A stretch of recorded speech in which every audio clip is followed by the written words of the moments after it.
Bonjour.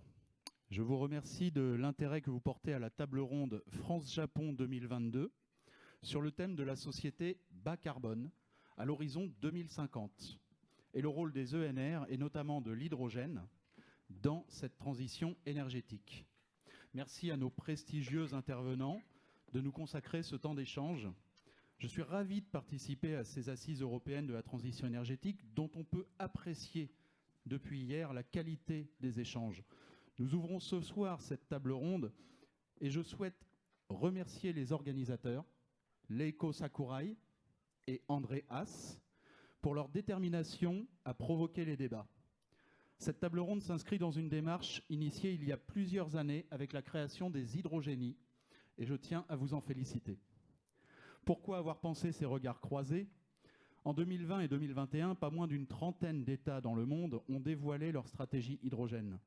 Si l'ensemble des continents est représenté, certains pays se distinguent clairement au sein de leur zone par des objectifs ambitieux. Que les atouts s'avèrent être les ressources naturelles dans certains cas, ou l'ambition des dirigeants, la capacité de financement dans d'autres, nous assistons à l'émergence de nouveaux champions des énergies. En Europe, la France fait preuve de dynamisme avec plus de 150 projets hydrogène. En Asie-Pacifique, les projets hydrogène sont moins nombreux, mais avec une taille moyenne 3 fois supérieure. Tandis que le Japon est d'ores et déjà annoncé comme nouveau chef de file mondial de l'hydrogène. Par ailleurs, la collaboration franco-japonaise sur ces sujets n'est pas récente. L'ADEME et le NEDO, ici présents, collaborent depuis plus de 30 ans pour l'innovation et la création de partenariats entre ces deux pays. Alors j'accueille à cette table M. David Marchal, directeur exécutif adjoint expertise et programme de l'ADEME. Bonjour. M. Christophe Debouy, coordinateur projet au NEDO. Bonjour. M. Yannick Petit, président directeur général d'Allegra Finance. Bonjour. M. Mathieu Pringal, Operation Manager T&D Europe chez Bouygues. Bonjour. Et M. Antoine Hamon, directeur général délégué en charge des opérations de Life. Bonjour. Et Leiko Sakurai, je vous prie de m'excuser, directrice générale de Sakura Consulting. Bonjour. Alors, deux invités prestigieux viendront nous rejoindre un petit peu plus tard dans la séance et je vous réserve la surprise pour le moment. Pour le public non francophone, un audio guide en anglais est à votre disposition.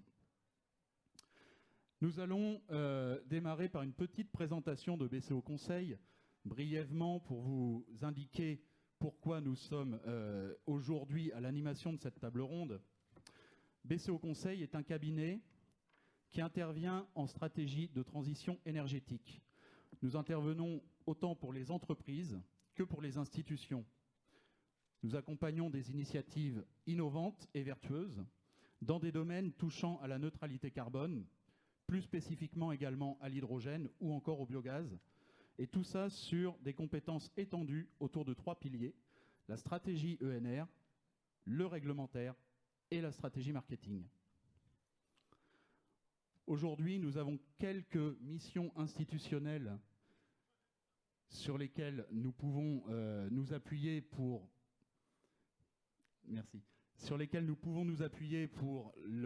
l'aspect international de notre panorama d'études.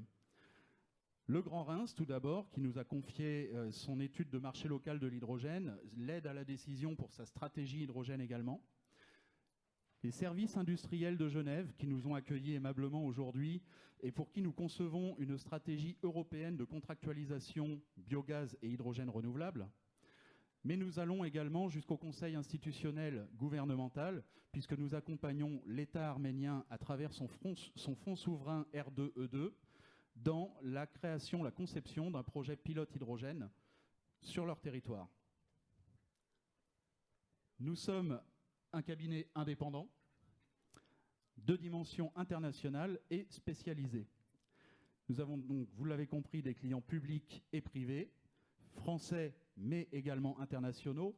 Aujourd'hui, nous avons des discussions sur 4 des 5 continents, depuis le Canada jusqu'à la Côte d'Ivoire, en passant par l'Arménie et bien évidemment la Suisse, la Belgique, la France. Je serais ravi à l'occasion de pouvoir vous en dire plus, mais pour l'instant, l'important est la table ronde et je vous propose d'entamer les débats. Alors nous allons démarrer par une première série de questions à chacun et je vous demanderai, chers invités, de bien vouloir brièvement présenter votre structure avant de répondre à cette première question. Tout d'abord, Monsieur Debouy. Monsieur Debouy, pourriez-vous nous préciser la différence entre des scénarios à la française et une feuille de route à la japonaise et nous indiquer en quoi consiste cette feuille de route? Oui, alors bonjour, merci de me donner la parole. Alors, il est difficile, je pense, de comparer précisément les feuilles de route nationales de grands pays développés, même si elles ont beaucoup de points communs. Cependant, dans le cas du Japon, précisément, donc moi je travaille pour NEDO, qui est l'agence publique gouvernementale de financement de l'innovation. Et donc, nous appliquons en fait les feuilles de route qui sont élaborées par notre ministère d'autorité, qui est le ministère de l'Industrie. J'ai une bonne connaissance du travail que fait l'ADEME sur les scénarios à long terme, notamment la dernière publication avec les scénarios à 2050, les scénarios. Dans le cas du Japon, l'appréhension est un tout petit peu différente. Alors en tout cas, en tant que NEDO, puisque je m'exprime à ce titre, nous n'élaborons pas des scénarios comme ça et des variantes possibles. Nous mettons plutôt en place des feuilles de route qui sont, disons, assez précises dans leurs objectifs et qui ont été décidées au niveau ministériel, plus qu'à notre niveau en tant qu'agence.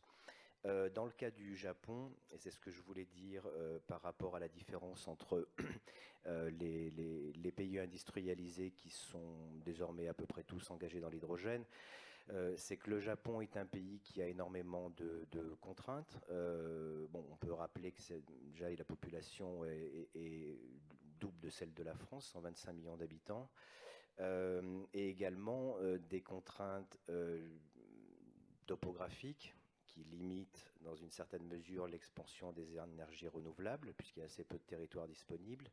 Il y a très peu de ressources naturelles au Japon, quasiment pas, et une indépendance énergétique qui est très très limitée, qui est à peu près de 6%. Tout le reste, le Japon importe l'essentiel de ses ressources énergétiques. Et depuis l'accident de Fukushima, le Japon est également dans une position à devoir se passer d'une grande partie de son parc nucléaire. Donc ça fait beaucoup de contraintes pour un pays assez largement peuplé. Et donc l'appréhension de l'hydrogène, elle s'inscrit dans un cadre qui est essentiellement un cadre de contraintes.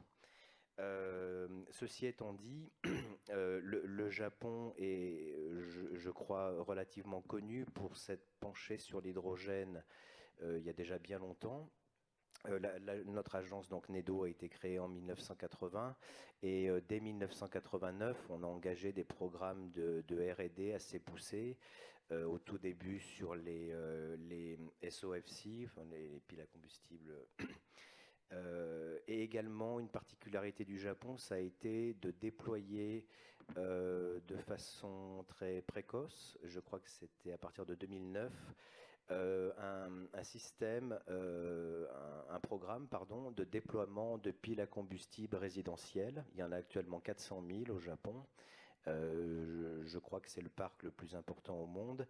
Et donc, tout ça avec des subsides publics qui ont été distribués par l'intermédiaire de NEDO. Donc voilà, je voulais préciser, plutôt que des différences entre les feuilles de route en tant que telles, il y a des différences qui tiennent au pays lui-même et à ses ressources énergétiques, à sa politique énergétique, voilà, qui sont effectivement très différentes de ce qu'on connaît en France, tout en ayant beaucoup de points communs, évidemment, en termes de la mobilité, la décarbonation des secteurs industriels, etc. Eh bien, merci Monsieur Debouy. En effet, on entend ces écarts notables, et lorsqu'une population est double par rapport à une autre, bien évidemment, ça fait partie des contraintes majeures qu'il faut prendre en compte. Jetons maintenant un œil côté français. Monsieur Marchal, donc l'ADEME a publié en novembre 2021 une étude comparative de 4 scénarios intitulée Transition 2050, qui mettent en scène la société française dans 30 ans. Quel est l'atout de ce rapport au regard des autres qui ont été publiés à ce sujet, et quel est le rôle de l'hydrogène dans ces scénarios? Alors je vais effectivement dresser rapidement les 4 scénarios pour vous montrer un peu la complémentarité que ce travail peut avoir par rapport à d'autres publications qui ont lieu jusqu'à présent. On a souhaité, dans le cadre de ce travail, raconter 4 récits de transition pour atteindre la neutralité carbone en France à l'horizon 2050. 4 scénarios volontairement contrastés pour éclairer le débat. Et les 4 scénarios qui atteignent tous la neutralité carbone, mais par des chemins très différents, très contrastés, qu'on qualifie avec des indicateurs sur l'artificialisation des sols, sur la macroéconomie, sur la part d'énergie renouvelable, etc., etc. Et à chacun ensuite, finalement, de se faire une idée sur le scénario qui lui semble le plus approprié. Donc c'est un travail qui vise à enrichir les débats sur la future stratégie française énergie-climat. Donc ces 4 scénarios ils sont présentés là de façon rapide. Leur récit, donc génération frugale, coopération territoriale, technologie verte et pari réparateur, avec 4 histoires qui vont d'une sobriété très forte dans le scénario 1 à la volonté de conserver nos modes de vie actuels et à exploiter la nature davantage dans le scénario 4. En passant par des scénarios intermédiaires un peu plus basés sur la coopération. Donc il y a des dynamiques de gouvernance aussi qui sont assez différentes entre un scénario 1 et un scénario 2 qui sont beaucoup basés sur plutôt le localisme dans le scénario 1, la coopération et le partage dans le scénario 2. On aboutit à 4 histoires assez différentes d'un point de vue énergétique. Sur ces graphiques, on peut voir à la fois la consommation d'énergie finale en France en 2050 dans ces 4 scénarios, et enfin comparé à 2020. Donc j'insiste sur le fait que c'est une contribution au débat. L'ADEME, dans ce cadre-là, j'ai oublié de le dire d'ailleurs, donc l'ADEME c'est l'Agence de la transition écologique, donc un établissement public sous tutelle des ministères de la Recherche et de l'Environnement. Et donc on conseille, finalement on peut apporter de l'expertise et du conseil auprès des pouvoirs publics au travers de ces travaux-là. Et on accompagne également les acteurs dans la mise en œuvre de solutions au travers de l'innovation ou de subventions, et ça j'en parlerai tout à l'heure, pour accompagner notamment la filière hydrogène. Alors on voyait donc 4 scénarios variés d'un point de vue de la consommation d'énergie, avec une réduction de la consommation d'énergie finale dans tous les cas, une part d'énergie renouvelable qui est toujours à plus de 70% dans tous les cas. Ce sont des scénarios qui parlent de toute l'énergie en France, pas uniquement de l'électricité. Alors dans ces 4 scénarios, ensuite, il y a des consommations d'hydrogène. Et donc c'est cette diapositive qui montre, en comparaison à aujourd'hui, la consommation d'hydrogène dans les 4 scénarios. Donc là, ce qui est intéressant, c'est déjà de comprendre aussi aujourd'hui d'où on part. Aujourd'hui, on a une consommation d'hydrogène d'environ 20 TWh en France. C'est une consommation d'hydrogène qui est principalement d'origine fossile pour l'industrie, pour le raffinage, pour la chimie également. La chimie, les engrais. Et donc demain, on imagine dans ces 4 scénarios qu'il y a un développement marqué de la consommation d'hydrogène, qui n'est pas une ressource renouvelable en tant que telle, qui est juste un vecteur en fait énergétique produit à partir d'électricité massivement. Donc là, bon, tant pis, vous ne voyez plus les diapos ici quand même. Voilà, avec des usages qui sont variés d'un scénario à l'autre. Je ne vais pas rentrer dans les détails, mais ça va du power to gas à une utilisation pour la mobilité, à des utilisations pour l'industrie ou la sidérurgie. Et en fait, la composition, le panachage de ces usages est assez différent d'un scénario à l'autre. Ça a été fait en cohérence avec les récits. Ça illustre l'incertitude quand même autour de ces usages de l'hydrogène. Une incertitude qui est notamment liée à la capacité à en produire dans des volumes significatifs à un coût faible, et donc des marchés qui sont finalement assez différents entre un marché de la mobilité, accessible facilement mais avec des solutions décentralisées, à un marché de l'industrie lourde sur lequel il va falloir des solutions centralisées à des coûts plus compétitifs. Voilà. Pour le faire un peu simplement, je pense que j'ai balayé les enjeux autour de l'hydrogène, et on va même, dans un certain cas, notamment le scénario S3, c'est intéressant de le dire aussi par rapport à d'autres pays européens qui ont des stratégies de ce type-là. Dans le scénario S3, on va jusqu'à importer à peu près la moitié de l'hydrogène dans une logique d'importation d'hydrogène bas carbone ou décarboné qui viendrait de pays voisins. Eh bien, merci, c'était très clair. Et en effet, la contribution au débat de l'ADEME est essentielle aujourd'hui. On a bien entendu des scénarios qui permettent de modéliser x5 par rapport à l'hydrogène consommé et une incertitude sur les usages. Alors, nous allons nous intéresser maintenant aux acteurs privés qui sont ici parmi nous, puisque les usages et la production, c'est quand même eux qui vont l'assurer. Tout d'abord, Monsieur Pringal, Bouygues Énergie et Services construit des parcs solaires au Japon. Alors, nous, ce qui nous intéresserait aujourd'hui, que vous nous expliquiez, c'est de savoir quelle place occupe la transition énergétique dans les objectifs du groupe. Alors, avant de parler du Japon, c'est bon. Avant de parler du Japon, on va regarder un peu ce que fait Bouygues Énergie et Services. Alors, on représente une frise de l'énergie que je vous ai mis sur la slide. Bouygues Énergie et Services est un groupe de près de 15 000 personnes actuellement en France. On est acteur sur les 7 marchés, les 7 segments de cette frise de l'énergie. Et on a une business unit que je représente, une business unit qui est dédiée aux énergies renouvelables. Et on gère des projets à la fois de conception de sources d'énergie renouvelable et de stockage, mais également tous les enjeux de raccordement de ces sources au réseau. Concrètement, on réalise des projets, on fait la conception, on fait l'exécution, on fait la mise en service et les opérations de ces projets. En termes d'énergie renouvelable, on est présent fortement sur le solaire, qui est aujourd'hui un marché mature, et on est également présent en avance sur les marchés de l'hydrogène. On s'est placé sur les appels d'offres de l'ADEME, bien évidemment, avec des équipes dédiées sur ces marchés naissants. Pour les projets de production d'énergie renouvelable, les enjeux de raccordement sont primordiaux sur les très grandes fermes, et donc nous, on a la capacité de faire en interne toute la conception et toute l'exécution et tout le suivi de ces sources. Au niveau du groupe, si on parle maintenant du groupe Bouygues Construction, alors c'est un groupe avec 3 business principaux. La construction, que tout le monde connaît avec des noms Bouygues Construction, Bouygues Immobilier. Une partie qui concerne les médias, alors principalement TF1, et une marque sur les télécoms, Bouygues Télécom. Il faut comprendre que le groupe Bouygues a une stratégie climat fortement calquée sur les accords de Paris, avec une réduction de plus de 30% de notre consommation ou de notre pollution de gaz à effet de serre d'ici 2030. Chacun des business n'a pas le même poids. Alors la construction pèse 95% de notre empreinte carbone. Ça, c'est des premiers constats qu'il faut faire. Il y a des métiers qui sont beaucoup plus impactants que d'autres. Mais dans l'absolu, tous les secteurs sont mobilisés, aussi bien les télécoms qui ont des enjeux avec une ambition de réduire de plus de 50% leurs émissions à effet de serre, que la construction, où on est plutôt autour de 33%, puisqu'il y a un certain nombre d'éléments sur lesquels on n'a pas d'emprise aujourd'hui. On cherche des solutions. De manière concrète, au quotidien, les hommes et les femmes de Bouygues recherchent des solutions, les implémentent, les multiplient, pour que l'on fasse mieux demain que ce qu'on faisait hier.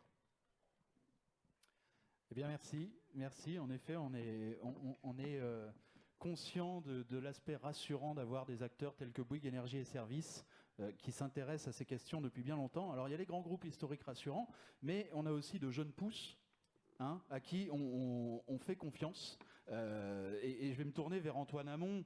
Alors, vous allez nous présenter Life, mais Life vient de lever 110 millions d'euros lors de son introduction en bourse. Une seule question, qu'est-ce qui attire les investisseurs? Alors, ce qui attire les investisseurs, on reviendra un peu plus dans le détail tout à l'heure avec les différentes activités de Life et la constitution de l'équipe, mais c'est d'abord la mission de Life. La mission de Life, on le voit là sur les slides, notre mission c'est vraiment de décarboner. Pour décarboner, donc décarboner, on a parlé mobilité ou l'industrie. Il y a énormément, on parlait de la construction tout de suite, les matériaux de construction sont finalement énormément carbonés. On focalise beaucoup sur le transport, il y a aussi beaucoup d'émissions par le transport, mais toute la chaîne finalement a besoin de se décarboner. Pour se décarboner, il y a quelque chose de magique au niveau de l'hydrogène, surtout là sur la mobilité, c'est que à la sortie du pot d'échappement, on n'a que de l'eau. Donc ça c'est quand même magique. Et dans notre transition, ça donne un espoir d'avoir un élément décarboné. Par contre, le problème de l'hydrogène, c'est la façon dont on le produit aujourd'hui. Donc, on parle beaucoup de toute l'arc-en-ciel et couleurs de l'hydrogène. Finalement, en réalité, il y a 3 types d'hydrogène. Il y a de l'hydrogène fossile, qui est fait à partir d'énergie fossile, et pour lequel on a globalement, à chaque kilo d'hydrogène qu'on produit, 10 kg de CO2 qui sont émis dans l'atmosphère. Il y a de l'hydrogène qui est ce qu'on appelle décarboné, donc on fait à partir essentiellement d'électrolyse et du mix énergétique du réseau. Donc on a l'énergie finalement et le bilan carbone du mix du réseau. Et il y a l'hydrogène renouvelable qui est, lui, à partir d'énergie renouvelable directement et d'eau, et avec lequel on fait donc de l'hydrogène renouvelable. Et donc LIFE, notre mission, c'est de décarboner en étant un pure player de l'hydrogène renouvelable. Donc proposer finalement à tous les acteurs industriels, acteurs de la mobilité, de l'hydrogène qui n'a pas d'émissions de CO2 et qui est produit à partir d'énergie renouvelable. Et donc, pour faire ça, on a, et c'est ça aussi qui attire les investisseurs, on a construit une équipe et on s'engage en tant qu'acteur indépendant, pure player, on s'engage dans cette mission. Et pour ça, on a donc une équipe de gens compétents et qui ont tout un historique dans l'hydrogène. On est plus de 90 aujourd'hui. On est plus de 90, on est basé un peu partout en Europe. On a aussi plus de 90 projets en développement un peu partout en Europe. On est sur plus de 10 pays.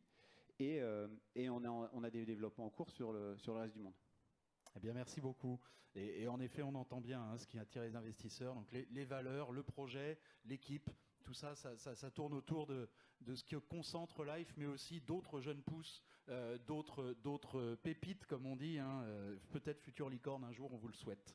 Et tout ça, c'est bien, c'est le côté industriel, c'est ce qu'il nous faut, mais on a besoin, pour que ça puisse être mis en musique, pour que ça puisse se réaliser, se concrétiser, il nous faut des professionnels de la finance. Nous avons la chance d'avoir donc Yannick Petit à la table. Allegra Finance a préparé l'introduction en bourse de la Startup Life, spécialisée dans la production décentralisée d'hydrogène, et conduit avec succès celle-ci. Alors, Monsieur Petit, pourriez-vous nous expliquer votre savoir-faire dans le financement des entreprises, et notamment pour ces PME et ces ETI qui en ont certainement grand besoin? Oui, merci. Donc oui, Allegra Finance, on est un cabinet spécialisé dans la levée de fonds pour les PME ETI. Donc on est vraiment adapté à l'entreprise de taille moyenne, voire les startups, même si on n'en fait pas énormément des startups, puisqu'on a un prisme, une spécialité qui est d'aller chercher l'argent sur les marchés financiers. Donc en fait, notre équipe est composée essentiellement de professionnels du monde des marchés, des gens qui viennent, moi-même je viens d'Euronext, mon associé principal vient de l'AMF, Rémi qui est dans la salle vient d'une société de bourse, on a des gens qui viennent de la banque, et donc en fait tous ces professionnels, on a mis, je dirais, notre savoir-faire des marchés au service des entreprises. Et sur la slide précédente, le but d'Allegra Finance est véritablement d'implémenter au sein de l'entreprise son département IPO, de sorte qu'on puisse piloter cette introduction en bourse du premier au dernier jour. Et ça va consister, dans un premier temps, à sélectionner l'ensemble des acteurs. Vous voyez que ici, tous les acteurs qui sont représentés, ce sont le syndicat bancaire, donc bien sûr les banques qui jouent un rôle très important dans l'opération, des avocats, une agence de communication, on a affaire à l'AMF, on a affaire au Euronext. Tout ça, ça représente quasiment 60 personnes qui vont travailler pendant 6 mois sur une introduction en bourse. Et il faut être à même de pouvoir coordonner l'ensemble. Et puis surtout, du côté de l'entreprise, il faut être capable de pouvoir répondre à toutes les questions que pose chacun des acteurs. Entre l'agence de communication qui cherche une réponse à une question, entre la banque qui veut une réponse à une autre question. Et donc, nous, notre mission chez Allegra, c'est de se positionner dans l'entreprise et de venir l'assister, notamment dans la partie rédactionnelle du prospectus d'introduction en bourse, de pouvoir rédiger l'ensemble de la documentation. Donc ça, c'est vraiment notre travail au quotidien dans l'introduction en bourse, mais très important également dans les augmentations de capital ultérieures, puisqu'on poursuit nos actions auprès de ces entreprises pour lever des fonds ultérieurement. L'introduction, c'est qu'un début dans la vie d'une entreprise et après, il faut pouvoir lever des fonds. Et sur la slide suivante, juste là pour, même si on ne voit pas tout ici, mais grosso modo, aujourd'hui, on est un acteur quasiment leader sur cette partie de financement des PME ETI par le marché. On a accompagné 86 sociétés en bourse en levant plus d'1,4 milliard d'euros. Et comme vous le voyez sur ces slides, on est en capacité d'accompagner des entreprises pour lever quelques millions d'euros jusqu'à effectivement plusieurs dizaines de millions d'euros. Et on est très fiers sur Live puisque c'est finalement le montant le plus important qu'on a pu lever au cours de ces 20 dernières années. Notre dernier record était à 101 millions d'euros, donc il a été battu avec ce 110 millions d'euros, donc bravo. Eh bien, félicitations. Oui, en effet, j'entends des applaudissements et on peut applaudir. Félicitations parce que tout ça, ça vient en soutien d'une filière qui réclame justement ce soutien et qui en a grand besoin. Merci de nous avoir dévoilé quelques-uns de vos secrets. Donc, on sait maintenant comment vous pratiquez. Hein. C'est l'action de terrain, votre clé, votre connaissance des marchés. Alors, ça amène ce deuxième tour de table de manière naturelle, le financement. Une question un peu pour tout le monde, pour Monsieur Debouy, pour l'ADEME, également pour Life. À Tokyo, le 24 juillet 2021, le président de la République française et le Premier ministre japonais ont affirmé leur volonté d'unir les efforts des deux pays en matière d'investissement et de partenariats industriels bilatéraux, notamment dans l'hydrogène. De premiers partenariats ont vu le jour, comme celui entre Airbus et Kawasaki Heavy Industries, qui ont signé un protocole d'accord pour travailler ensemble à la préparation de l'écosystème de l'hydrogène. Plus récemment, Mitsui vient d'investir une dizaine de millions d'euros dans la start-up Life. Monsieur Debouy, comment contribue NEDO à cet écosystème de transition énergétique et comment sont accompagnées les entreprises ? Alors, tout comme l'ADEME, donc NEDO est une agence de financement. Donc nous ouvrons des appels à projets et nous sélectionnons des consortiums qui sont ensuite soutenus par des subventions principalement. Alors, une chose qu'il est importante de noter, c'est ce que vous voyez sur la slide, le Green Innovation Fund est cité, donc le fonds d'innovation verte. C'est un budget de 15 milliards d'euros qui a été confié à notre agence dans le cadre de l'objectif de neutralité carbone 2050 qui a été annoncé par le gouvernement japonais en 2020, c'est-à-dire avant ces annonces avec le gouvernement français. Et c'est également dans le cadre de cet objectif de zéro carbone que se développent nos feuilles de route hydrogène. La pierre fondamentale, si on peut dire, a été annoncée en 2017, la Basic Hydrogen Strategy, donc qui sert de socle à nos activités dans le domaine de l'hydrogène.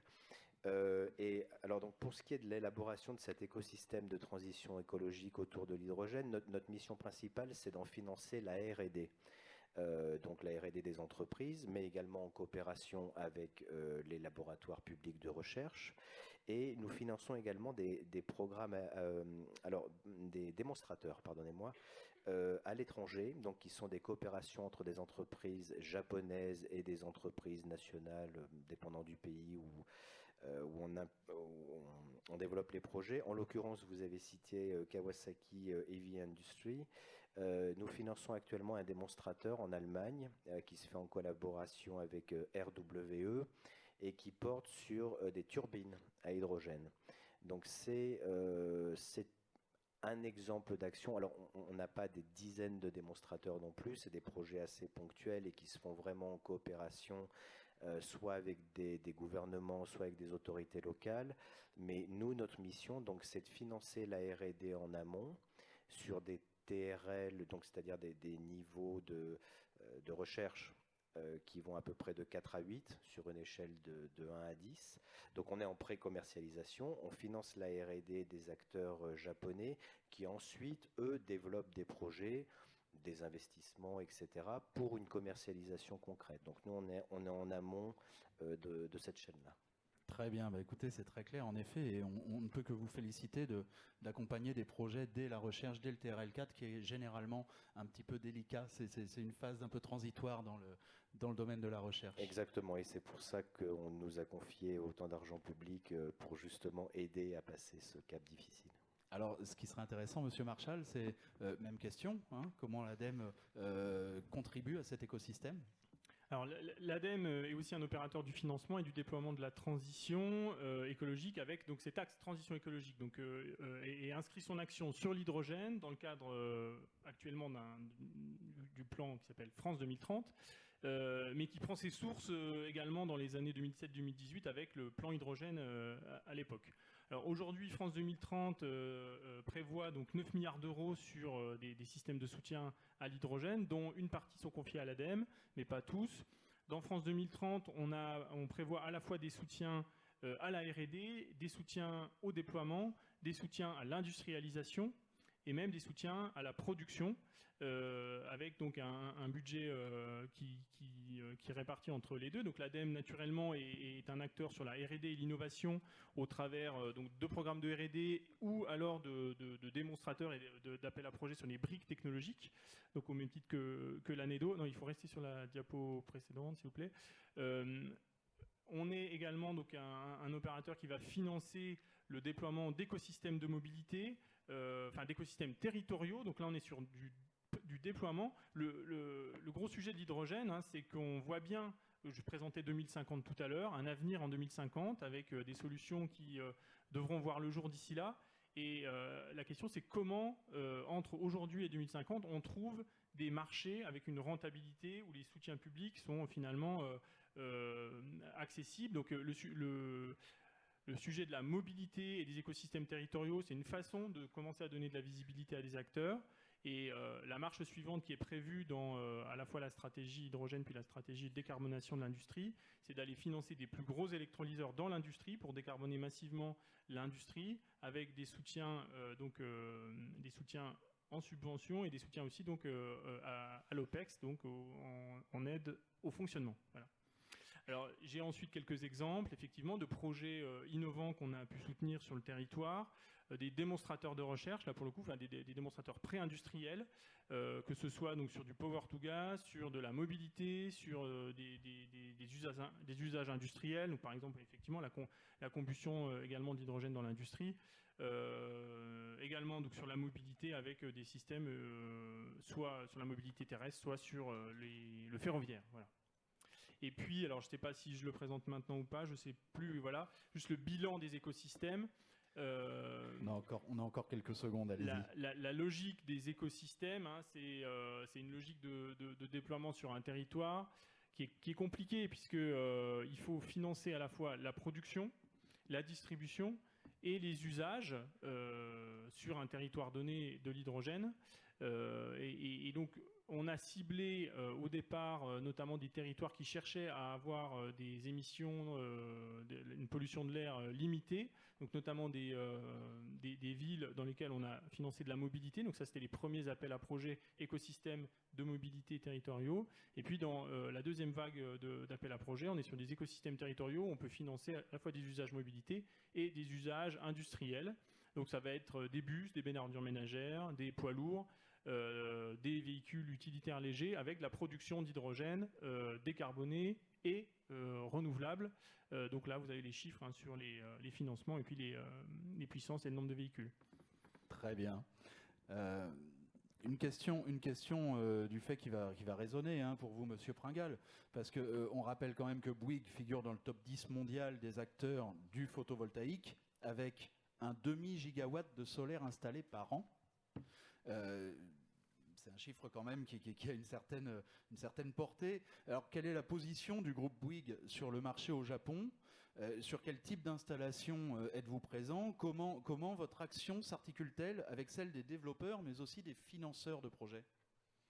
Alors, déjà pour commencer, on vient de parler d'hydrogène, mais je me remets dans la perspective de ce qui était dit tout à l'heure au Japon. Le marché solaire a démarré il y a une dizaine d'années de manière assez volontariste et structurée. On est sur un marché mature sur la partie photovoltaïque. On l'est pas encore sur l'hydrogène, j'espère que ça viendra, mais sur la partie solaire, on est donc nous un acteur 100% ENR au Japon. On a une petite part de marché autour de 5%, c'est assez faible, mais c'est quand même à noter pour un acteur étranger. On se positionne au Japon, Bouygues se positionne au Japon comme un partenaire d'investisseurs étrangers qui souhaitent développer un portfolio sur l'ensemble de l'archipel, et un partenaire d'entreprises japonaises qui n'ont pas les compétences et les expertises pour pouvoir réaliser les projets qu'on va voir au Japon, qui sont relativement complexes. Ces partenariats débutent dès la phase de conception et durent jusqu'à 2 ans après la mise en service. On accompagne vraiment les projets sur des phases de 3, 4, 5 ans. On est sur des projets donc pour les développeurs en amont assez complexes, et donc on leur apporte des études de faisabilité technique et également des éléments fiables pour faire tourner leur business model. Ça, c'est très important. Et ensuite, la taille du groupe, la notoriété du groupe donne une vraie crédibilité au projet qui leur permet en fait d'obtenir des financements par la suite pour que les projets puissent voir le jour. De manière concrète, ce que l'on réalise, voilà, je vous ai mis une illustration quand même pour qu'on puisse voir d'un peu plus près, même si on est quand même à 1,5 km de la ferme d'Ako. On est à 130 km à l'ouest d'Osaka. On est sur un ancien golf, exclusivement un ancien golf. On n'a coupé aucun arbre. C'était un golf en avril 2019. Pardon, quand nous sommes arrivés sur site, il y avait encore le clubhouse, il y avait tout, les greens, tout le système, la totale. La population vieillissant au Japon, on ne l'a pas précisé, mais c'est vraiment un enjeu national. Ces golfs sont des opportunités pour pouvoir être transformés en source d'énergie renouvelable à grande échelle.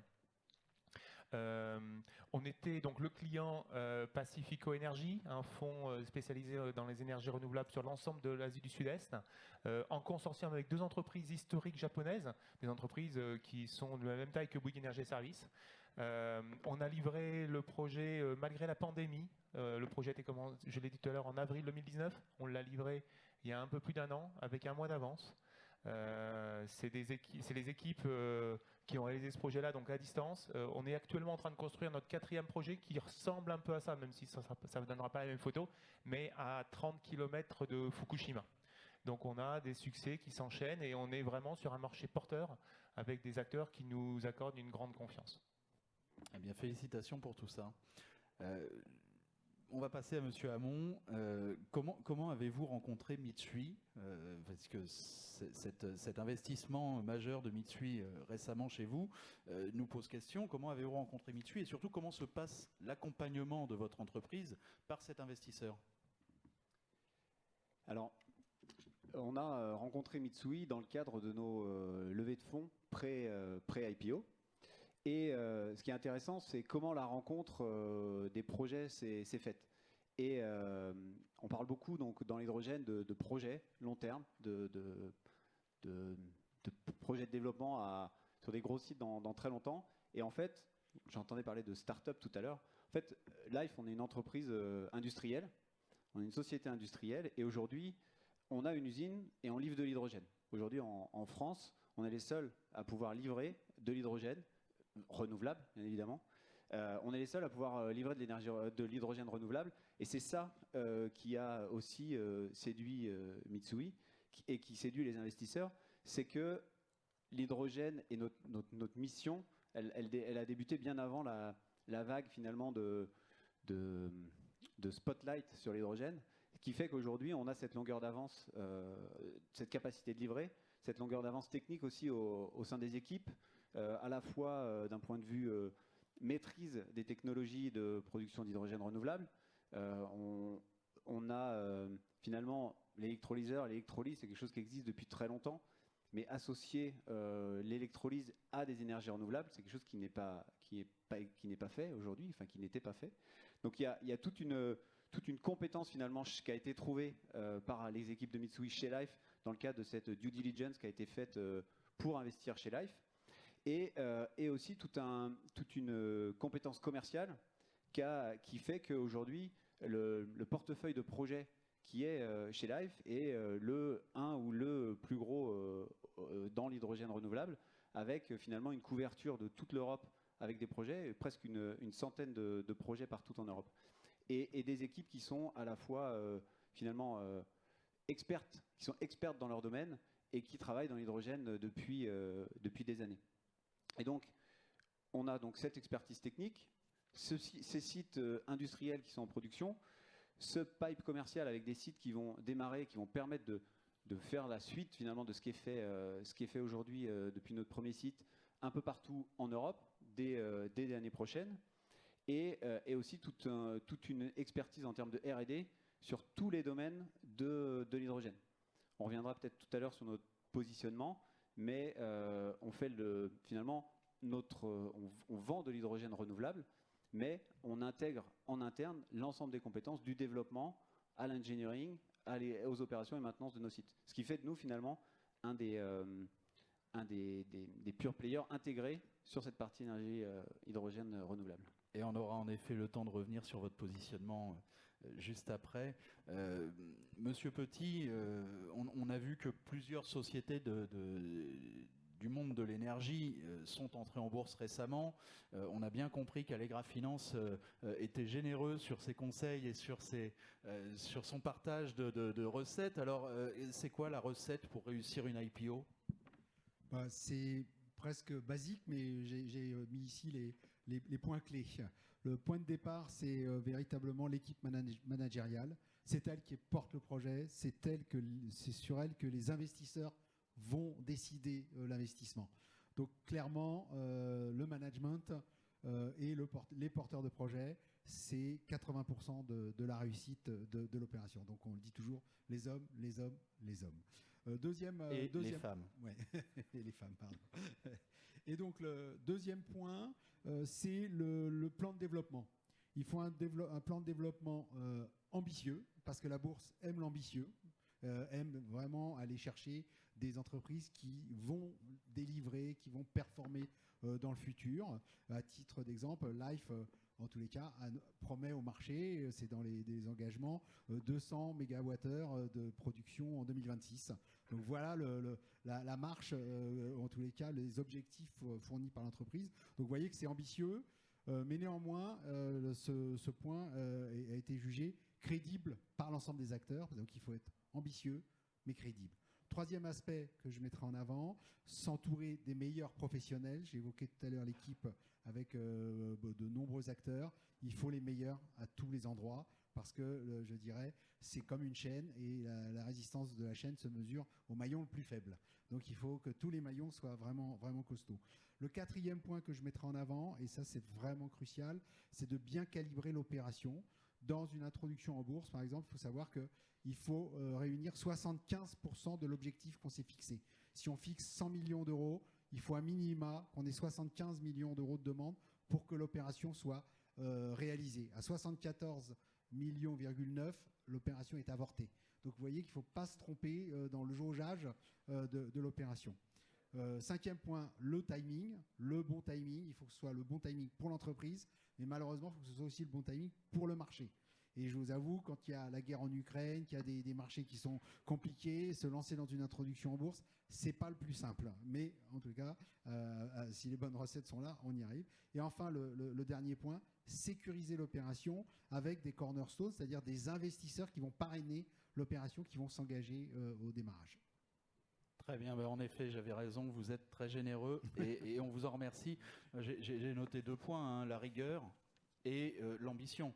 Voilà, alors quand on parle d'ambition, que ce soit dans la salle, que ce soit sur cette scène, autour de cette table, on voit bien comment on peut mettre tout ça en musique. Une question double, hein, Nedo, ADEME. Quelle synergie, si on parle de recherche d'opportunités, si on parle d'ambition, quelle synergie émerge pour accélérer le développement et le déploiement de l'hydrogène vert en France et au Japon ? Monsieur Debouy. Merci. Alors, je pense que les synergies, elles se déploient tous azimuts. C'est-à-dire qu'elles peuvent porter sur la recherche fondamentale, la recherche pure et dure, la R&D plus ou moins appliquée, ou alors directement des projets industriels qui se passent entre acteurs privés. sans forcément besoin de soutien public d'ailleurs. Donc le Japon a des budgets très importants.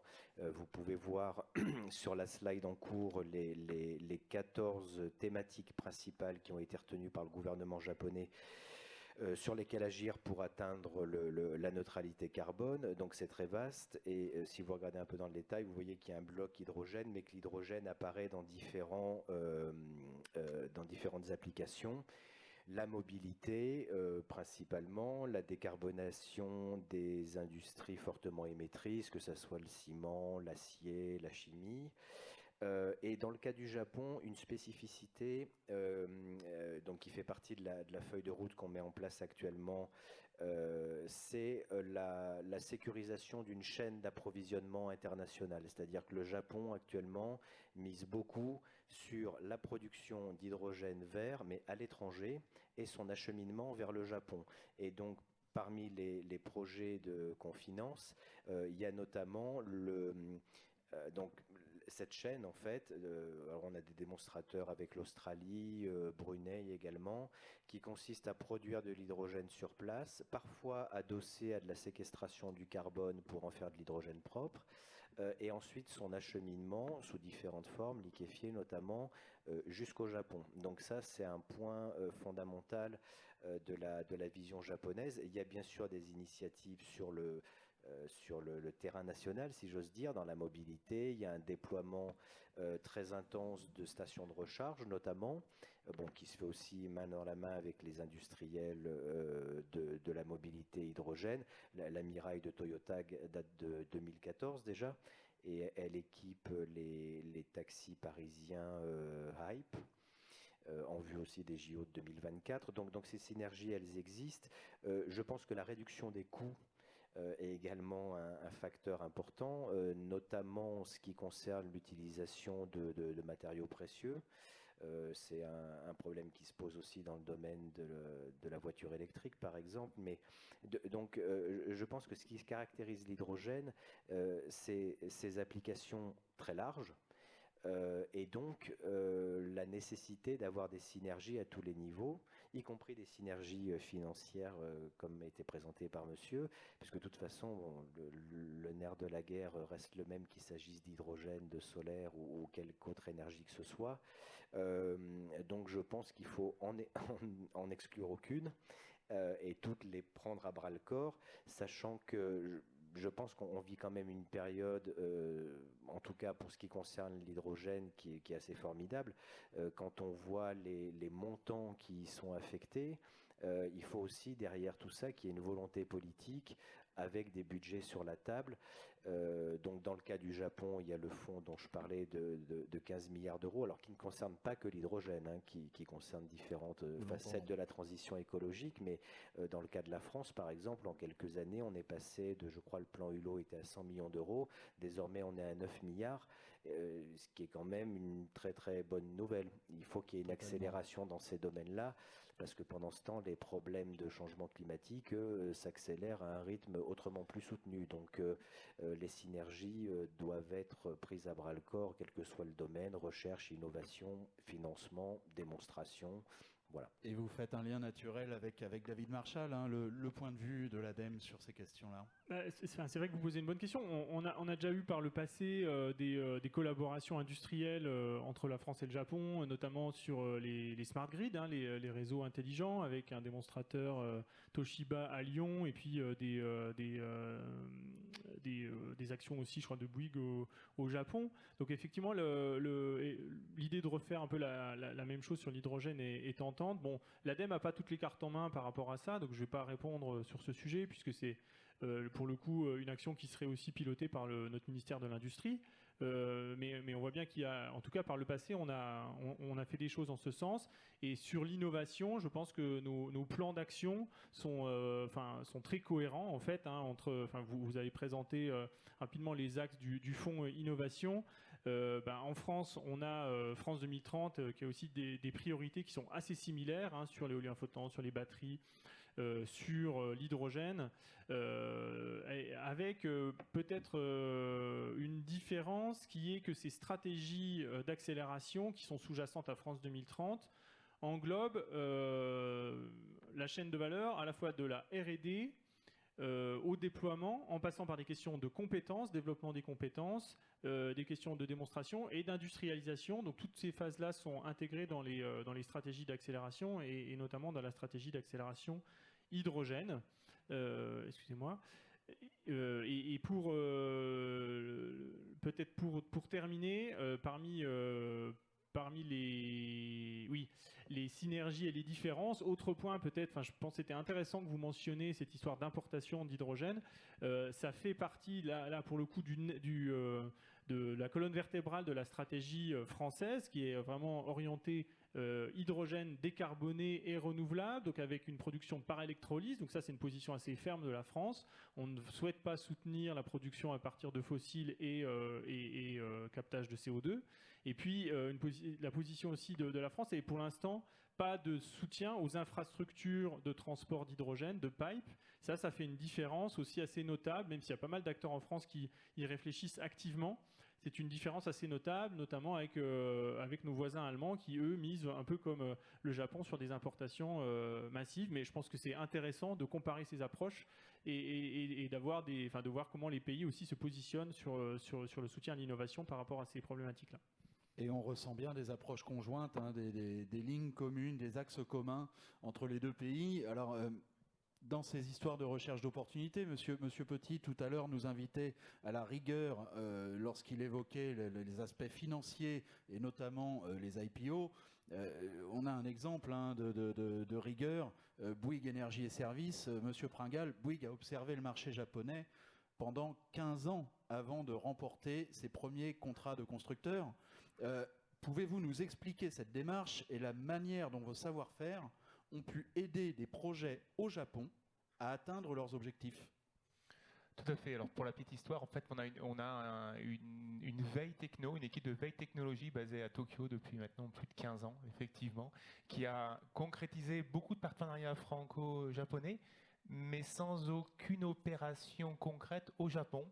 Avant 2017, et ce que vous évoquiez tout à l'heure, Monsieur Debouy, la politique de neutralité carbone a changé beaucoup de choses pour les acteurs étrangers sur le marché japonais. Il y a une vraie ouverture d'esprit, une vraie nécessité d'ouverture qui s'est concrétisée. Alors nous, notre histoire, elle a commencé par un client aux Philippines qui nous a proposé de continuer le partenariat au Japon. Au Japon, en fait, on se positionne clairement comme un partenaire des investisseurs, un partenaire des constructeurs. Mais par contre, ce qu'il faut bien comprendre, si on travaille depuis 6 ans au Japon, c'est principalement grâce à notre équipe locale. C'est pas une histoire de technique, c'est une histoire de personnes, d'hommes, de femmes dans nos métiers. C'est un succès qu'on doit aux personnes qu'on a réussi à mobiliser. Tout à l'heure, vous parliez de recettes. Moi, j'appelle ça la potion magique. Qu'est-ce qui a été notre potion magique? Qu'est-ce qui est notre potion magique? Je vais vous donner 2 ingrédients qui me paraissent primordiaux. Le premier, c'est la double culture.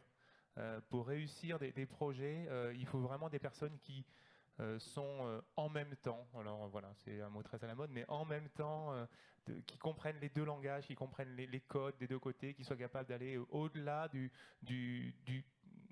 l'a priori. Et le deuxième, je pense que la recette, elle vient sans prétention aucune, de notre formation d'ingénieur généraliste en France. On a une capacité d'exporter de la technique sans exporter du savoir-faire absolument. Et ça nous a permis d'être dans une recette où le sujet n'est pas technique, mais c'est surtout du savoir-être. C'est ça la réussite. De manière très concrète, on n'a aucun expert du solaire au Japon.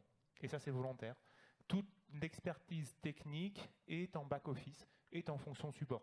On offre à nos partenaires, qu'ils soient partenaires de consortium ou clients, du savoir-être, de faciliter la réalisation. Bien évidemment, je ne vais pas vous mentir, derrière ces projets, c'était difficile d'illustrer, donc j'ai mis des photos du quotidien de nos équipes. Voilà, c'est des visites de chantier, c'est des échanges d'idées, comprendre comment les autres voient les choses. Et puis au-delà, bien évidemment, ces projets, ce sont des projets d'ingénierie, il y a de la matière grise, il y a des plannings, il y a des plans A, des plans B, des plans C, des plans D, bien sûr. Mais par contre, ce qu'il faut retenir, c'est que je considère que tous nos concurrents sont capables de faire la même chose. Et la raison pour laquelle les clients nous choisissent, c'est le savoir-être. Eh bien, merci beaucoup, merci beaucoup. Et je vois dans la salle beaucoup de personnes qui prennent des notes. Merci pour ce partage de bonnes pratiques, hein. Chacun autour de la table aujourd'hui diffuse ces bonnes pratiques. Alors, les prises de notes, si vous souhaitez, en fait, sachez qu'on est aussi en live sur la chaîne YouTube des Assises européennes de la transition énergétique et que, a priori, un replay sera disponible sur cette même chaîne YouTube concernant la présente table ronde. Voilà, vous pourrez donc revenir à tout loisir sur les échanges que nous sommes en train de tenir. Monsieur Hamon, sur cette question des synergies et des opportunités, comment décririez-vous le potentiel offert par les entreprises en portefeuille chez Mitsui et leur stratégie d'investissement pour le développement et le déploiement de l'hydrogène vert en France et au Japon? Alors, pour ceux qui ont regardé l'hydrogène depuis quelques années, on se rend compte que l'hydrogène n'a pas décollé pour différentes raisons. Et une des raisons principales, c'est qu'on était un peu dans un cercle vicieux de poules et d'œufs, où finalement, les gens qui pouvaient développer des usages ne développaient pas d'usage tant qu'il n'y avait pas de station, on ne développait pas de station tant qu'il n'y avait pas de production d'hydrogène vert, et on ne produisait pas d'usine d'hydrogène vert tant qu'en fait, il n'y avait pas d'usage derrière, parce qu'on ne voulait pas faire une usine qui allait alimenter aucun usage. Et donc, la logique de Mitsui dans son investissement et l'intérêt et le positionnement de Life dans ce portefeuille d'investissement, il est justement de créer un écosystème avec différents acteurs qui vont avoir des positions de marché qui vont être complémentaires et qui vont permettre plus facilement, notamment à des territoires pour se développer, de venir avec un écosystème. Donc avec des usages, avec un producteur, avec des acteurs, des stations-service, etc. On voit là sur l'image donc le positionnement central en fait dans cette chaîne de la partie production qu'on porte chez Life, avec d'un côté finalement la partie énergie renouvelable. L'hydrogène, on le fait en cassant la molécule d'eau à partir d'électricité. Ce que vous disiez tout à l'heure, c'est un vecteur d'énergie qui permet finalement de stocker et de transporter l'énergie électrique renouvelable sous forme d'un gaz.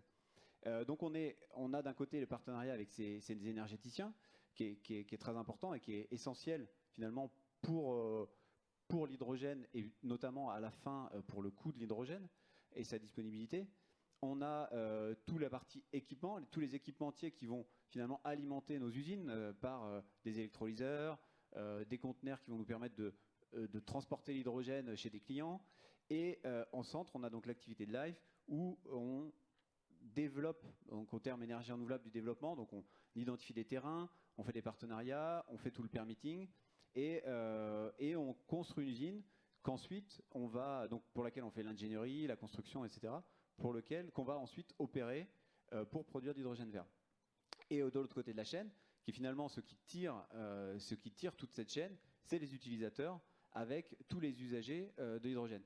Et dans ce consortium et dans ces écosystèmes, c'est ça qui est intéressant, c'est d'amener avec tous ces acteurs, pour l'utilisateur final, de l'hydrogène sur son territoire à un prix compétitif. Et juste pour revenir un petit peu en arrière sur la partie intérêt aussi sur Life, c'est que ce site industriel qu'on a, qui tourne aujourd'hui pour lequel on livre, il permet de livrer des clients pour lesquels on a à la fois pour la production un business case positif et pour les clients aussi de l'hydrogène renouvelable qui nous permet de rouler en Mirai ou en Exo pour moins cher que du diesel aujourd'hui, qui nous permet d'avoir des chariots élévateurs qui tournent à l'hydrogène avec un business model qui est plus intéressant que le modèle aujourd'hui, et de l'hydrogène vert sur le territoire qui est moins cher que de l'hydrogène gris. Donc en fait, on a finalement tout l'intérêt de quelque chose qui est local, positif et bénéfique pour l'environnement. Et je laisse le micro.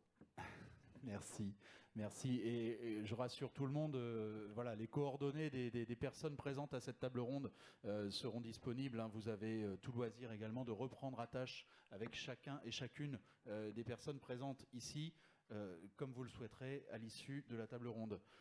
Monsieur Petit, on va poursuivre hein, sur cette recherche d'opportunités et également la jonction avec le chapitre précédent, les introductions en bourse. Comment nos amis investisseurs japonais peuvent profiter aujourd'hui des opportunités offertes par ces IPO? Ça, c'est un point très important. En tous les cas, comme je l'évoquais précédemment, aujourd'hui, pour réussir une introduction en bourse, il y a la nécessité de pouvoir identifier préalablement au lancement de cette introduction en bourse des investisseurs qui vont s'engager et qui vont dire, voilà, moi, je suis prêt à investir X millions d'euros lors de l'introduction en bourse. Et ça, je pense que chez nos amis japonais, investisseurs japonais, ce serait effectivement quelque chose je dirais, une opportunité pour eux de pouvoir rentrer dans ces sociétés, d'abord pour pouvoir les voir en amont du lancement de l'introduction en bourse, parce que l'introduction en bourse, finalement, c'est très rapide à la fin, hein, c'est 15 jours de roadshow pour convaincre et pour réunir les sommes qui sont convoitées. Alors que quand vous êtes cornerstone, c'est le jargon qu'on utilise, donc investisseur de premier rang, ben, vous passez du temps avec la société, vous pouvez passer du temps avec le management, vous pouvez mieux comprendre en tous les cas comment fonctionne la société. Vous pouvez également discuter du prix d'introduction en bourse, hein, ça c'est une des caractéristiques des cornerstones, ont cette liberté de dire, ben voilà, moi je suis prêt à mettre de l'argent, mais voilà mon prix au-dessous duquel je ne pourrais pas aller. Donc finalement, vous pesez aussi sur le prix de l'introduction en bourse. Donc ça, je pense que c'est vraiment clé, notamment pour les investisseurs japonais, de venir en amont, soit en tant que cornerstone, soit comme l'a fait Life, en pré-IPO, puisque là aussi, il y a la possibilité de venir sous forme généralement d'obligations convertibles qui sont converties au moment de l'introduction en bourse, avec des décotes. Donc là, en tous les cas, il y a des opportunités encore plus intéressantes, puisqu'on offre, je dirais, des discounts par rapport au prix d'introduction en bourse, avec le risque évidemment que l'introduction ne se fasse jamais. Donc il y a une rémunération de ce risque à travers ce discount. Et je vous ai mis juste pour cette dernière slide avec les sociétés d'hydrogène qui nous ont rejoints très récemment, hein, Life, Hafner, HRS, HDF, qui ont connu quand même de très larges succès populaires également, puisqu'on a eu de nombreux investisseurs particuliers qui sont venus sur ces opérations. Merci beaucoup, merci. Alors, les sujets sont passionnants et c'est vrai qu'on a tendance, du fait, à vouloir poursuivre au-delà de ce qui serait raisonnable, la description du rôle de chacun et des opportunités. Je vous ai promis tout à l'heure une surprise. C'est le moment de vous l'offrir. Donc, je vais appeler sur scène Monsieur Toshimichi Hasegawa et Monsieur Christophe Gossin et je vous demande de les applaudir, s'il vous plaît. Toshimichi Hasegawa, directeur général adjoint du bureau de représentation à Paris de la Japan Bank for International Cooperation, et Christophe Gossin de Gossin Group. Monsieur Hasegawa, la Japan Bank for International Cooperation est une institution de crédit dirigée entièrement détenue par l'État japonais. Elle a vocation à contribuer au bon développement de l'économie et de la société au Japon et partout dans le monde. Récemment, la JBIC a rejoint, aux côtés notamment de Total Energy, de Vinci, de Air Liquide, le plus grand fonds mondial d'investissement dédié à l'hydrogène, le Clean H2 Infra Fund, avec comme objectif de réunir 1,5 milliard d'euros. Quelle synergie et nouvelles perspectives l'hydrogène fait-elle émerger pour la neutralité carbone en 2050, s'il vous plaît? Merci beaucoup de m'inviter à cette occasion de la conférence de AUTE. C'est un grand honneur de me présenter devant vous en tant que représentant de JBIC. Comme monsieur a expliqué, JBIC, Japan Bank for International Cooperation, c'est une institution financière publique totalement possédée par le gouvernement japonais. Je crois que c'est un homologue de BPI France, mais nous sommes JBIC, c'est plutôt spécialisé dans le projet de commercialisation à l'extérieur du Japon. Et la question posée à moi, c'est le rôle de l'hydrogène pour la neutralité carbone au Japon de 2050. Oui, devant répondre à cette question, permettez-moi de me continuer en anglais, puisque pour que je puisse On vous en prie. sentir un peu à l'aise. So the role of hydrogen for the carbon neutrality for Japan. My question is, it's not an option for Japan, but it's requisite. And that means, yes, as all of you are quite aware, the roadmap or the way to carbon neutrality is really depending on the each country, specificities of each country, geographical location, and the technical, political constraints, and also energy mix. So probably I need to touch upon the firstly I need to touch upon the energy mix of Japan after the before and after the huge earthquake which hit Fukushima in 2011. Before the earthquake of Fukushima in 2011, the energy mix of Japan was quite well balanced. Well balanced, that means that around 30% was produced by LNG, liquid natural gas, and 30% was produced by nuclear, and 25% was created by coal, and the rest was shared between hydroelectricity and the renewables. And we have passed more than 10 years since last earthquake, and unfortunately, the nuclear still most of the nuclear power reactor in Japan was still inactivated. The ratio of percentage of the electricity produced by Japanese nuclear reactor is slightly dropped under 10%. And stay still below 10%. Frankly speaking, that the reactivation of existing reactors is quite huge challenge, not only for technical but also the political scene. For the Japanese political leaders, the restarting of the reactors is a huge challenge, especially for political reasons. So.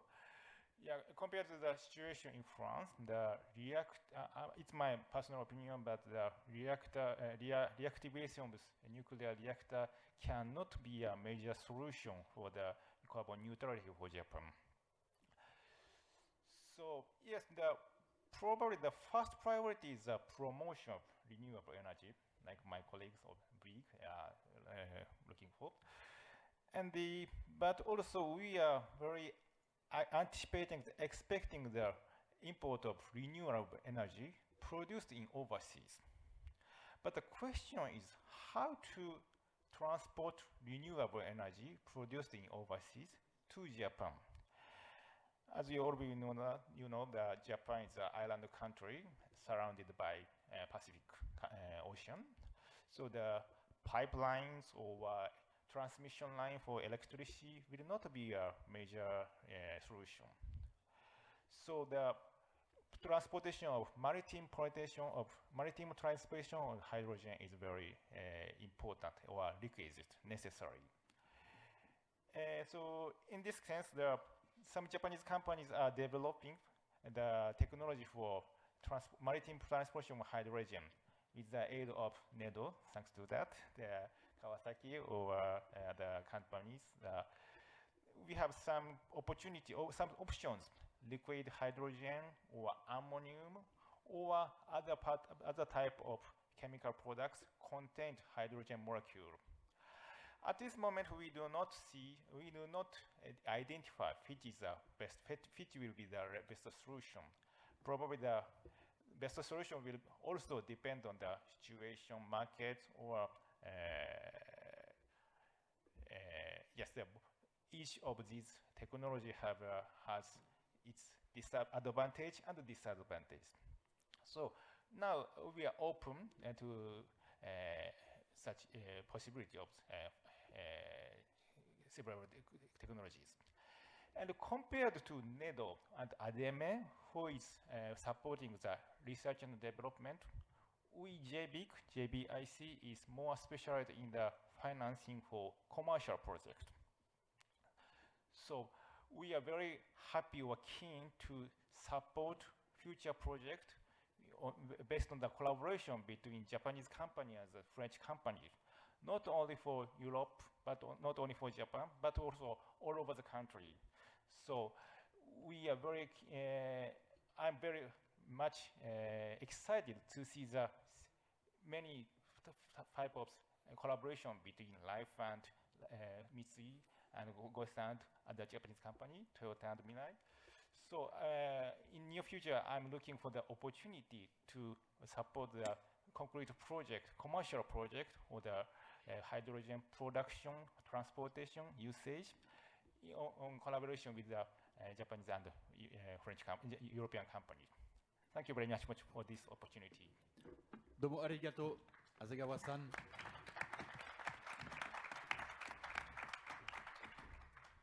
Thank you very much. Merci beaucoup. La parole donc à Christophe Gossin. Monsieur Gossin, après avoir présenté l'entreprise Gossin et sa position sur les marchés, pouvez-vous nous en dire plus sur ce nouveau marché qui se profile dans l'archipel? Avec plaisir. Déjà, merci Leïka Sakurai et Andreas pour cette invitation ce soir. Bonsoir à tout le monde.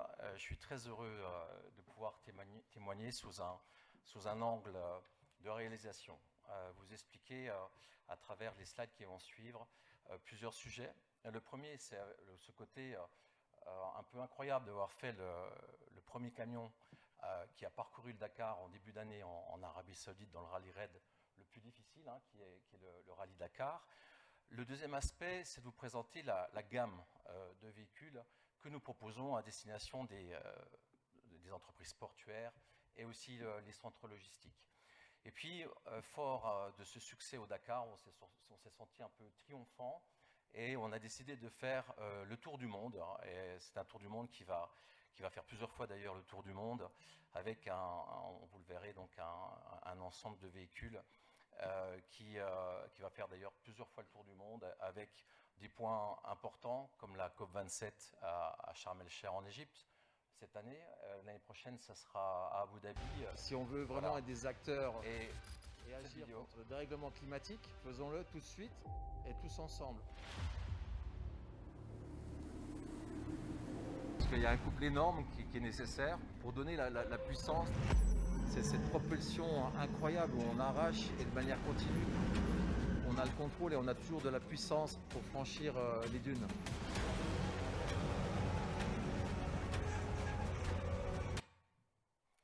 Donc un camion 800 chevaux, pour les connaisseurs 380 kW de pile à combustible. Son surnom c'était Sherazade parce qu'il ne fait pas de bruit, ce véhicule ne fait pas de bruit. On était dans le désert de l'Arabie Saoudite et le côté magique c'est de produire 100 litres d'eau à l'heure dans quand même un terrain assez hostile. La principale innovation du Smart Bivouac, c'est que l'électricité est produite à partir d'hydrogène, hein, comme dans le camion, pour alimenter l'ensemble du bivouac. Également l'atelier mécanique, donc on peut souder à partir de l'électricité qui est produite par ce générateur. Il est prévu pour alimenter des hôpitaux, des banques, des data centers, des îles, des refuges. Il est mobile et il produit une puissance de 100 kVA. Et on peut en mettre jusqu'à 10 en parallèle pour produire une puissance de 1 MVA. On pourrait tout à fait alimenter la totalité du bivouac du Dakar avec cette solution. Et d'avoir un bivouac complètement zéro émission.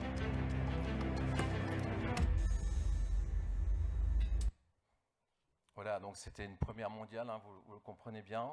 C'est pour vous montrer aussi que c'est possible. Et on n'est pas dans ces horizons qui nous semblent trop lointains.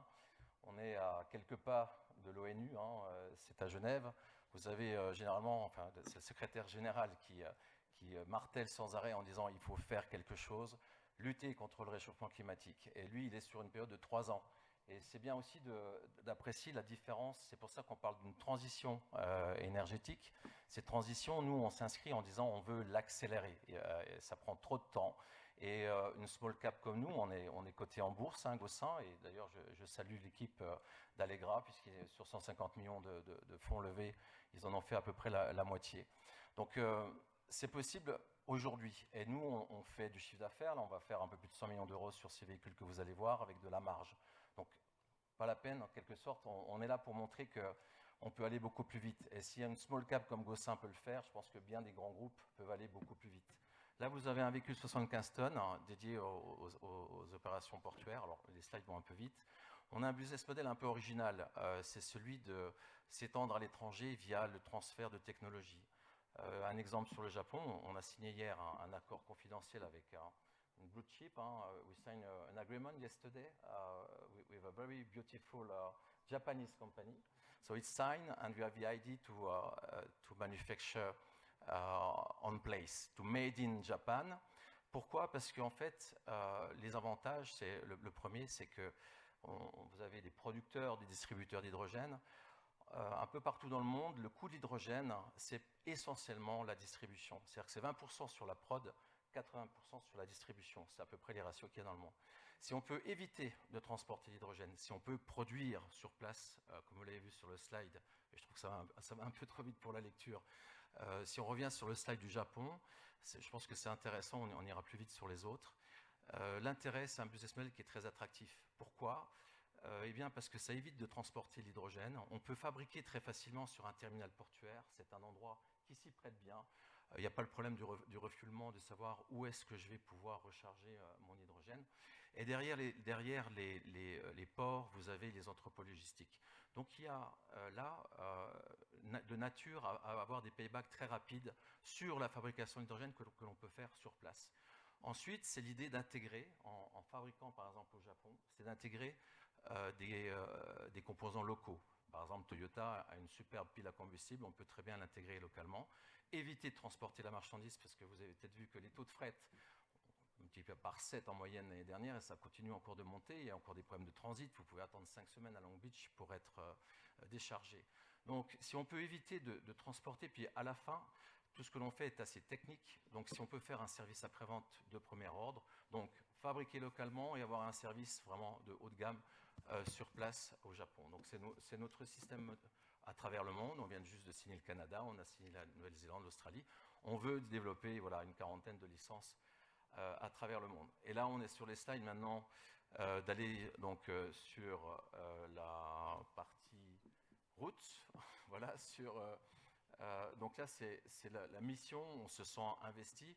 Vous avez peut-être vu sur le slide précédent que j'ai eu cet honneur aussi organisé dans le cadre des hydrogénies à Paris, de recevoir le prix de l'hydrogène, la personnalité hydrogène de l'année.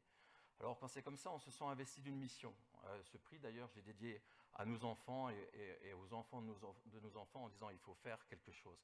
Et on se sent pris d'une mission qui est de dire il faut qu'on puisse aussi le faire au niveau mondial et s'arrêter en ce qui nous concerne sur les 10 premières universités quand on traverse un pays, sur les 10 premiers terminaux portuaires ou les 10 premiers entrepôts logistiques pour bien sûr faire connaître, développer nos licences et puis bien sûr développer notre chiffre d'affaires. Donc là, on a ce tour du monde. Donc on va faire à peu près 80 pays.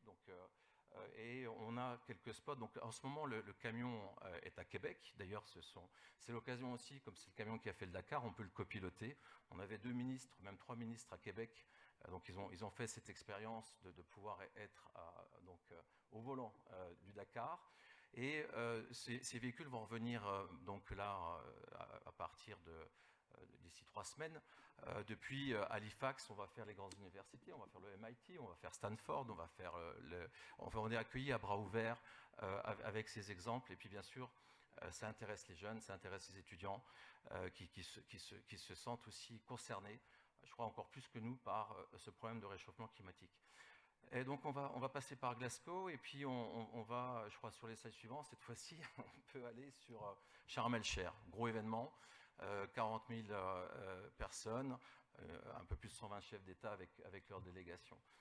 Donc on sera toujours avec notre caravane et puis on a l'année suivante Abu Dhabi et le Moyen-Orient, mais des moyens considérables pour arriver à être carbone neutral avec une exposition particulière, c'est qu'ils ont une chance actuellement, il y a beaucoup de vent sur le golfe d'Aqaba, sur toute cette région-là, et puis en même temps il y a du soleil. Et là vous avez le meilleur coût pour fabriquer de l'électricité, via le solaire, au meilleur prix possible pour ce fameux électrolyseur dont on a besoin pour fabriquer de l'hydrogène. Donc ensuite, comme on est au Japon, donc on va arriver, vous voyez les dates, hein, on sera l'année prochaine donc au Japon, donc on va arriver par la Corée, puis on va arriver sur le Japon et on a ces belles villes. Et surtout, les opérations portuaires, donc on fait des démonstrations dans les terminaux portuaires, on a Osaka, je crois qu'il y a Kobe, il y a les autres villes qui suivent, pour qu'on fasse la promotion Nagoya. Donc là, on fait aussi des AGV. On a un flagship, c'est le port de Singapour. On est en train d'autonomiser le port de Singapour avec 3000 véhicules, c'est une énorme affaire, hein, c'est plusieurs milliards d'euros, avec de l'ultra fast charge. Alors on a un savoir-faire chez Gossin, je pense que je finirai par ça parce que je n'ai pas pu beaucoup présenter la société dans le mouvement des points. Donc on sait que Gossin est très véloce. Donc on sera à Tokyo. On a vu la vitesse du camion. Donc voilà, c'est un bon moyen d'emmener toute la filière, hein, c'est-à-dire que on se veut partager. Quand on partage la propriété intellectuelle, on partage le savoir pour aller plus vite. On estime qu'on sera plus rapide et qu'on fera plus de revenus en partageant le savoir-faire. Puis là, donc, très heureux de revenir en septembre, le 28 septembre à Genève. On fera d'ailleurs le premier feu d'artifice zéro émission, hein, c'est ce qu'on avait déjà fait au Dakar. Donc le zéro émission d'un feu d'artifice, c'est fait avec des drones, avec des inscriptions dans le ciel, on peut passer des messages. Aujourd'hui, on a cet espace où on peut encore écrire pas mal de choses. Et voilà, donc vous remercier. Avant de vous remercier complètement, de vous dire que Gossin est spécialisé, c'est une société d'engineering.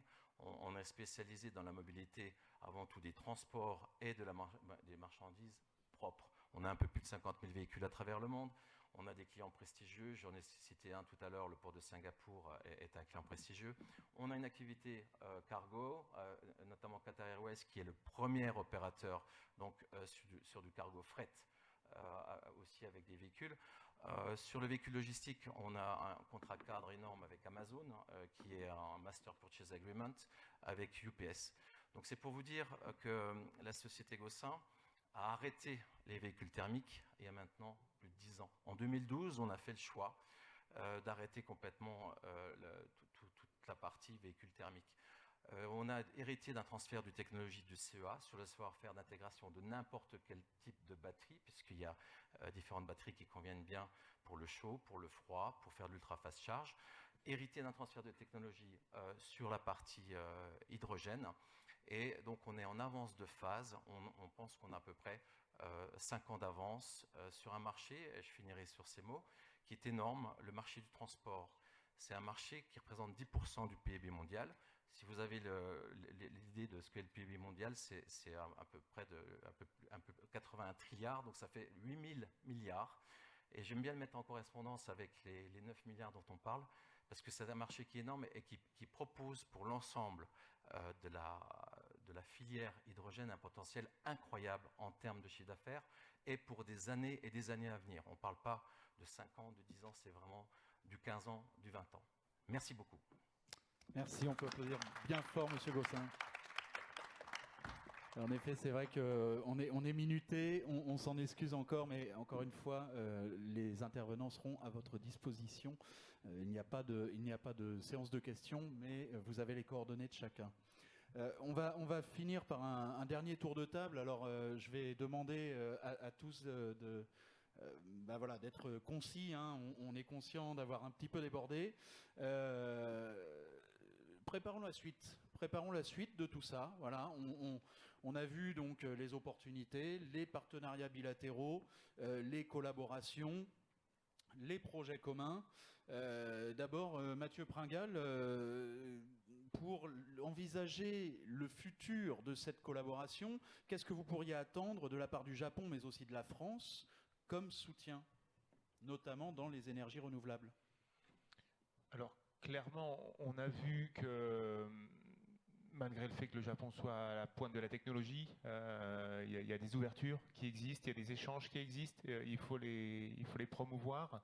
Je pense qu'il faut aller plus loin. Aujourd'hui, on fait des projets monotechnologie.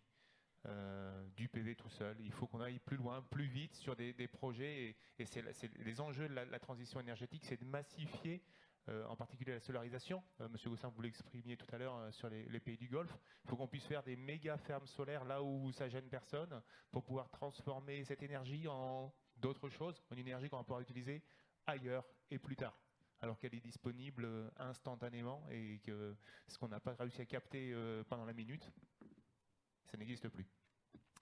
Donc voilà, favoriser des projets plus complexes, ne pas mettre en décadre sur les technologies d'aujourd'hui, mais écrire un livre où tout n'est pas écrit sur des solutions techniques du jour.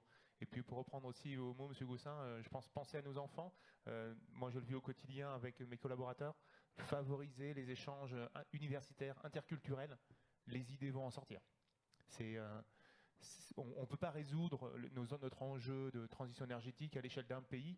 On essaye de faire des schémas locaux, mais les solutions sont dans l'ADN de nos enfants qui vivent avec la transition énergétique depuis qu'ils naissent.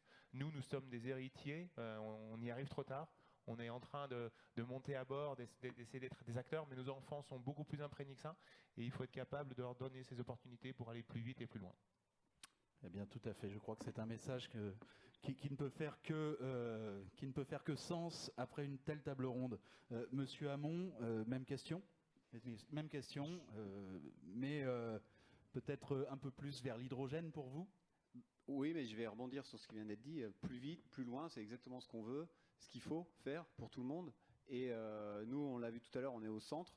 Donc nous, ce qui est important, c'est de développer les programmes d'énergie renouvelable au maximum, accélérer ces développements, légiférer, simplifier les démarches pour qu'on puisse, et forcément investir, pour qu'on ait justement cette électrification ou cette conversion d'électricité aujourd'hui qui peut être faite à base de fossiles ou de charbon, et donc passer sur du renouvelable.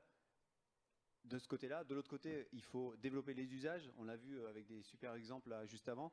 Et nous, ça, c'est nos clients. Nous, au milieu, ce qu'on fait de la pub pour nos clients. Et c'est les usages qu'il faut développer et développer rapidement les énergies renouvelables. Et j'ai mis une image qui est importante pour nous. On voit les contraintes sur le territoire de développement des énergies renouvelables.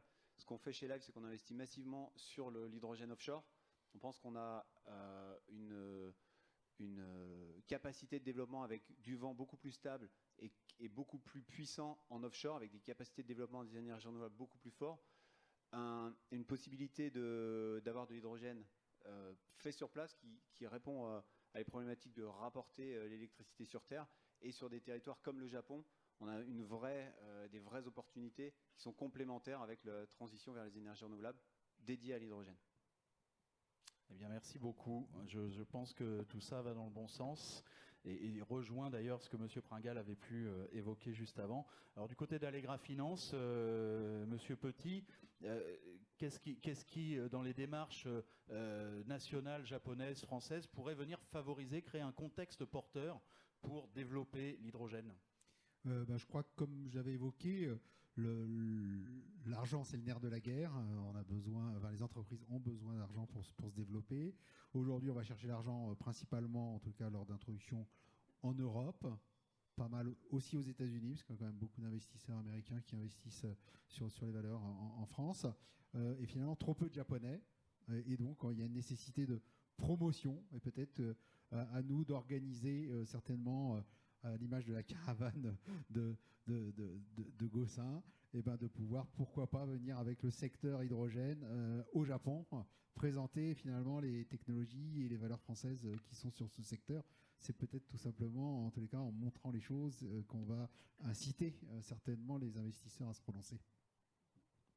Merci beaucoup, merci. Et on va laisser la conclusion des débats, une conclusion conjointe, Nedo, ADEME, Monsieur Debouy tout d'abord, puis Monsieur Marchal. Merci. Alors écoutez, je vais faire très rapide.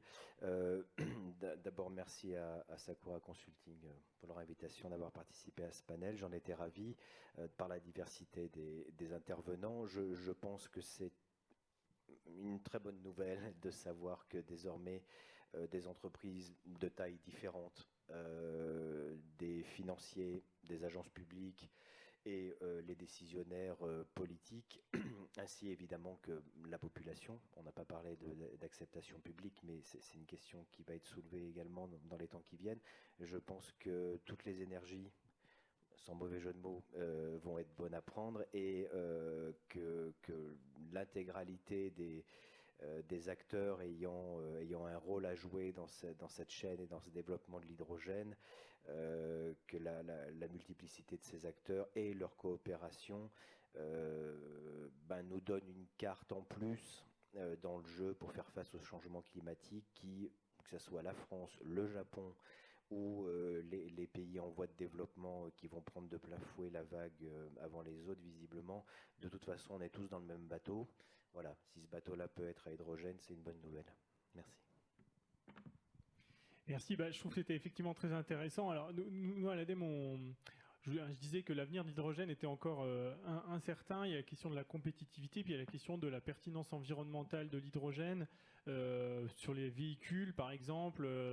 Les projets qu'on soutient à l'ADEME, c'est des projets sur lesquels le véhicule électrique n'est pas possible en termes de capacité, et où donc le véhicule hydrogène a une plus-value à la fois économique et environnementale.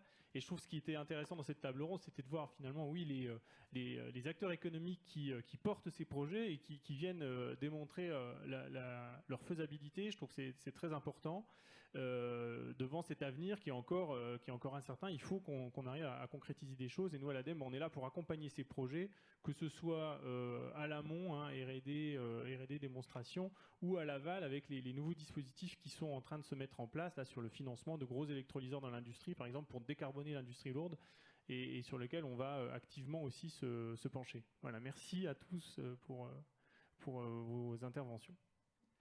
Eh bien, merci beaucoup. Merci pour ces conclusions. Donc, le mot de la fin, peut-être, pour clôturer donc, cette belle table ronde.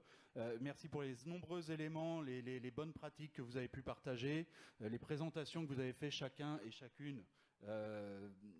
Merci Leiko, de tout ce contexte hydrogène. Nous avons bien cerné le chemin parcouru entre la France et le Japon en faveur de l'hydrogène, la richesse des initiatives et tout le potentiel de collaboration encore à venir. Via l'hydrogène et l'ensemble des énergies renouvelables, nous sommes sans doute à l'aune d'une recomposition géopolitique de l'équilibre des forces.